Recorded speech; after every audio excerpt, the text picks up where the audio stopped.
शहनशाह हिंद की आज़िज़ी और हुजूर ख्वाजा गरीब नवाज रहमतुल्लाह अलैह का करम। मेरे अजीज़ों, दुनिया जिसे अकबर द ग्रेट कहती है, जिसे मुग़ल आज़म कहा जाता है, जिसके सामने बड़े बड़े घुटने टेकते थे, ज़रा उसकी औकात तो देखो। अखंड भारत का सम्राट, लेकिन अंदर से खोखला। क्यों?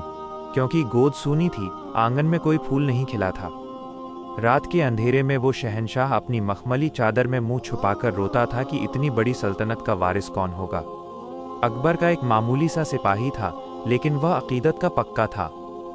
उसने बादशाह को रोते देखा तो कहा, हुजूर, आप क्यों परेशान हैं? फतेहपुर की पहाड़ियों में अल्लाह का एक वली रहता है, जिसका नाम शेख सलीम चिश्ती है। वो हुजूर सैयदना ख्वाजा गरीब नवाज रहमतुल्लाह अलैह की औलाद में से है। आप उनकी चौखट पर चलिए। अल्लाहु अकबर। जो बादशाह खुद को खुदा समझने की भूल कर रहा था, अल्लाह ने उसे अपने एक बंदे की कुटिया तक पहुंचा दिया। शेख सलीम चिश्ती ने जब बादशाह की तड़प देखी तो फरमाया, अकबर, औलाद तो मिलेगी, लेकिन एक शर्त है। तुझे आगरा से अजमेर शरीफ तक नंगे पैर पैदल चलकर जाना होगा और हिंद के सुल्तान हुजूर सैयदना ख्वाजा मोइनुद्दीन हसन चिश्ती गरीब नवाज रहमतुल्लाह अलैह के दर पर हाजिरी देनी होगी। महल के चमचे कहने लगे, बादशाह सलामत। आप पैदल जाएंगे? नंगे पैर जाएंगे? लोग क्या कहेंगे? लेकिन अकबर ने कहा, हटो पीछे। अगर बेटा मिलता है तो मैं फकीर की कुटिया क्या, कांटों पर भी चलने को तैयार हूं। बादशाह आगरा से निकला। धूप तेज थी, रास्ता पथरीला था, पैरों में छाले पड़ गए, खून निकलने लगा।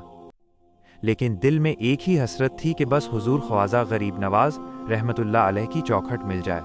लोग ताने देते रहे, लेकिन अकबर का यकीन नहीं डगमगाया। जब अकबर अजमेर पहुंचा और हुजूर ख्वाजा गरीब नवाज रहमतुल्लाह अलैह के आस्ताने पर खड़ा हुआ, तो उसकी आंखों से ज़ारो कतार आंसू बहने लगे।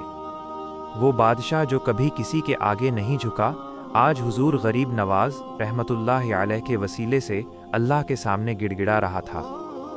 याद रखना, जो ख्वाजा की चौखट पर जाकर रो लेता है, अल्लाह उसे दुनिया के सामने रोने से बचा लेता है। अकबर जब दुआ मांगकर बाहर निकला तो उसके चेहरे पर एक सुकून था। उसे यकीन हो गया था कि अब झोली खाली नहीं रहेगी। अल्लाह की शान देखिए। कुछ ही दिनों बाद आगरा के महल में शहनाइयाँ बजने लगीं। मुबारकबाद के शोर मच गए। बादशाह को अल्लाह ने बेटा अता फरमाया है। अकबर ने कहा, इस बेटे का नाम मैं अपने ख़ानदान पर नहीं रखूँगा, बल्कि उस फ़कीर के नाम पर रखूँगा जिसने मुझे रास्ता दिखाया। और उस शहज़ादे का नाम सलीम रखा गया, जो बाद में जहांगीर बना। अकबर ने शुक्राने में वहाँ एक अजीम मस्जिद तामीर करवाई, जिसे आज भी अकबरी मस्जिद कहा जाता है। ये इस बात की दलील है कि बादशाह भी जिसके दर के भिखारी हैं, उन्हें मोइनुद्दीन कहते हैं। खुलासाए बयान, मेरे भाइयों, वली की चौखट वो जगह है जहाँ मांगने वाले की औकात नहीं देखी जाती, बल्कि देने वाले की सखावत देखी जाती है। अगर आज भी तुम सच्चे दिल से हुजूर ख्वाजा गरीब नवाज रहमतुल्लाह अलैह को पुकारोगे, तो इंशाअल्लाह तुम्हारी सूनी गोदें भी भर जाएंगी और बिगड़े मुकद्दर भी संवर जाएंगे।